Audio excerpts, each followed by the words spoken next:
निर्वाही करे जाते सके बात छोड़ा आज जिया राम कवन यही हमरे जिया राम दोपहरे के तू रहू ना है है का जिया राम अरे पतरी बड़ी बड़ी आ रही है ये जाने उनका नियत आज खराब हो रहा का भा पटक दे रही तू का नहीं हां पटक देंगे पुठवे कट जाए बतावत बानी बताओ ओ मारा ए भाई कैसे बत्ती आई हम आज हमारी इज्जत चली के जान आह भैया ये जिया राम हमार कैसे बत्ती आई हम हमरे लागे शर्म रात सैया ने आफती मचाई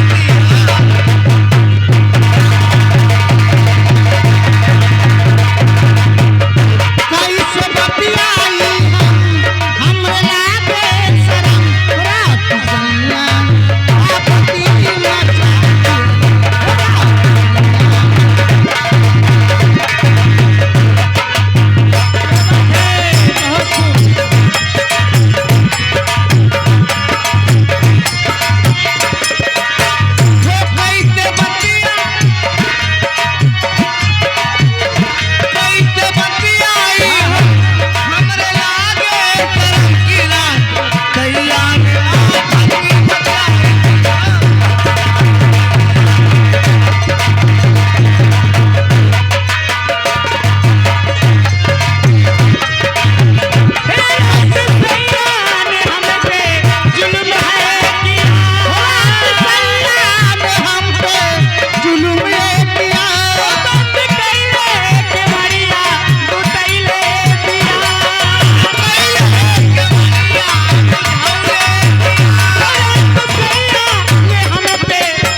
ये देखिए इसी बीच में आ गए हमारे माननीय बड़े भाई बासदेव करिया ठेकेदार करिया ठेकेदार बता रहे हैं बासदेव करिया ठेकेदार।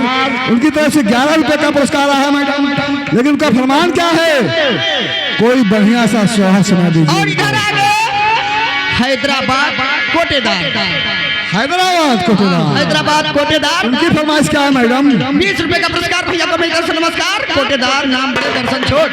हेलो लेकिन इससे पहले सोहर होगा लेकिन 1 मिनट का मौका। सोहर होगा जरूर होगा लेकिन 1 मिनट का मौका। ठीक है। हिंदी गीत की फरमाइश है कोटेदार की। ठीक है मैडम। लेकिन कहना है